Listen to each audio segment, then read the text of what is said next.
ఏలూరు జిల్లా చింతలపూడి నుండి ఎర్రగుంటపల్లి ప్రయాణించే ప్రధాన రోడ్డు అధ్వానంగా తయారవడంతో తరచుగా ప్రమాదాలు జరగడంతో పాటు ప్రయాణికులకు నరకం కనిపిస్తుందని ప్రభుత్వం స్పందించి తక్షణమే రోడ్డు పునర్నిర్మాణం చేయాలని రహదారిపై ప్రయాణించే ప్రయాణికుల ప్రాణాలు కాపాడాలని కోరుతూ భారత కమ్యూనిస్టు పార్టీ సిపిఐ ఆధ్వర్యంలో రేచర్ల బస్టాండ్ వద్ద రాస్తారోకో నిర్వహించారు.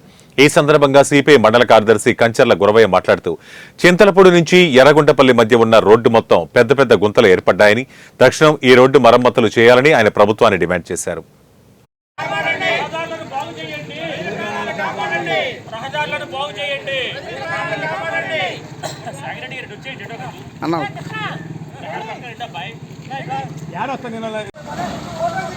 మేము విజ్ఞప్తి చేస్తున్నాం. చింతలపూడి మండలంలో ఇటు చింతలపూడి నుంచి అడ్ రోడ్డు వరకు రోడ్లు చాలా భయంకరంగా ఉన్నాయి. ప్రధానంగా చింతలపూడి దగ్గర హై లెవెల్ ట్యాంక్ దగ్గర కానీ రేచర్లలో కానీ రోడ్ల పరిస్థితి చాలా ఆందోళనకరంగా ఉంది. ఎన్నో లారీలు ఇరుక్కుపోతున్నాయి, కార్లు ఇరుక్కుపోతున్నాయి, మోటార్ సైకిళ్లు ఫ్యామిలీతో పడిపోతున్నారు. చాలా మందికి కాళ్ళు చేతులు విరిగిపోతున్నాయి. ప్రమాదకరమైన పరిస్థితులు ఎదుర్కొన్నాం. కాబట్టి ప్రభుత్వానికి మేము విజ్ఞప్తి చేస్తున్నాం, మీరు పర్మనెంట్ రోడ్లు పోసే వరకు తాత్కాలికంగా ఈ గోతులు పూడ్చవలసిందిగా విజ్ఞప్తి చేస్తున్నాం. ఇది మీరు సత్వరం పూర్తి చేయకపోతే మా ఉద్యమాన్ని మరింత తీవ్రతరం చేస్తామని హెచ్చరిస్తున్నాం.